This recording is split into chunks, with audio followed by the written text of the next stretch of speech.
صلو علی الحبیب صلی اللہ تعالی علی محمد وعلی آلہ وصحبہ وسلم۔ مدنی چینل کے ناظرین، آپ دیکھ رہے ہیں سلسلہ کھلے آنکھ صلی اللہ کہتے کہتے۔ ایک بار پھر سیگمنٹ بہترین کام کے ساتھ حاضری ہے۔ حضرت سیدنا عبداللہ بن سلام رضی اللہ تعالیٰ عنہ آپ بیان کرتے ہیں کہ جب اللہ عز و جل کے محبوب صلی اللہ علیہ وسلم آپ کی مدینہ منورہ تشریف آوری ہوئی، یعنی ہجرت آپ نے فرمائی مکے سے مدینے، تو لوگ ایک تعداد میں یہ لپک کر آئے آپ صلی اللہ تعالیٰ علیہ وآلہ وسلم کے دیدار کے لیے۔ یہ کہتے ہیں میں بھی آپ صلی اللہ تعالیٰ علیہ وسلم کی زیارت کے لیے، آپ کے دیدار کے لیے حاضر ہوا۔ میں نے جب آپ صلی اللہ علیہ وآلہ وسلم کے چہرہ انور کو دیکھا تو دیکھتے ہی پہچان گیا کہ یہ چہرہ، یہ مبارک چہرہ کسی جھوٹے کا نہیں ہے۔ سب سے پہلی بات جو میں نے نبی کریم صلی اللہ علیہ وآلہ وسلم سے سنی وہ یہ ہے، کھانا کھلاؤ اور سلام کو عام کرو، اپنے رشتہ داروں سے اچھا سلوک کرو، جب لوگ سو رہے ہوں تو نماز پڑھو، سلامتی کے ساتھ جنت میں داخل ہو جاؤ گے۔ سبحان اللہ عز و جل۔ بہترین کام کون سے ارشاد فرمائے؟ کھانا کھلاؤ، سلام کو عام کرو، اپنے رشتہ داروں سے اچھا سلوک کرو، جب لوگ سو رہے ہوں تو نماز پڑھو، یعنی رات کی نماز، سلامتی کے ساتھ جنت میں داخل ہو جاؤ گے۔ سبحان اللہ عز و جل۔ مزید سنیے، حضرت سیدنا صہیب یہ بیان کرتے ہیں میں نے سرکار والا تبار صلی اللہ علیہ وسلم کو یہ ارشاد فرماتے سنا، تم میں بہتر وہ ہے جو کھانا کھلاتا ہے۔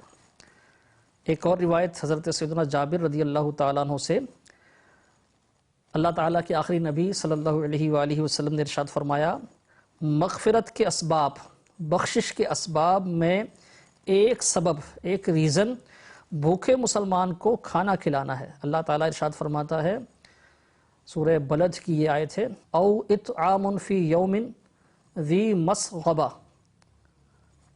یا بھوک کے دن کھانا دینا۔ یہ سورہ بلد کی آیت نمبر 14 ہے جو میں نے آپ کے سامنے تلاوت کی۔ اللہ تبارک و تعالیٰ ارشاد فرماتا ہے بھوک کے دن کھانا دینا۔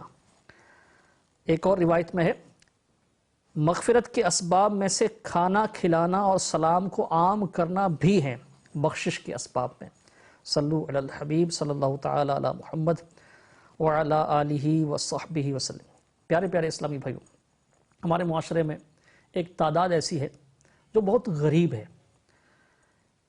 یعنی ہمارے یہاں بھی، ہمارے ملک میں، پاکستان میں، دیگر ملکوں میں، یعنی جو ترقی یافتہ ممالک ہیں، امیر ممالک جن کو ہم سمجھتے ہیں، وہاں بھی غربت ہے۔ یعنی ایک تعداد وہاں بھی ایسی ہوتی ہے کہ جو یعنی ایسے غریب ہوتے ہیں کہ بے گھر ہوتے ہیں، کھانا وغیرہ نہیں یعنی پراپر انداز سے ان کو ملتا، اتنی ان کی کمائی نہیں ہوتی، اتنی ان کی ارننگ نہیں ہوتی۔ ہمارے ہاں تو جو کیفیات ہیں وہ آپ کے سامنے۔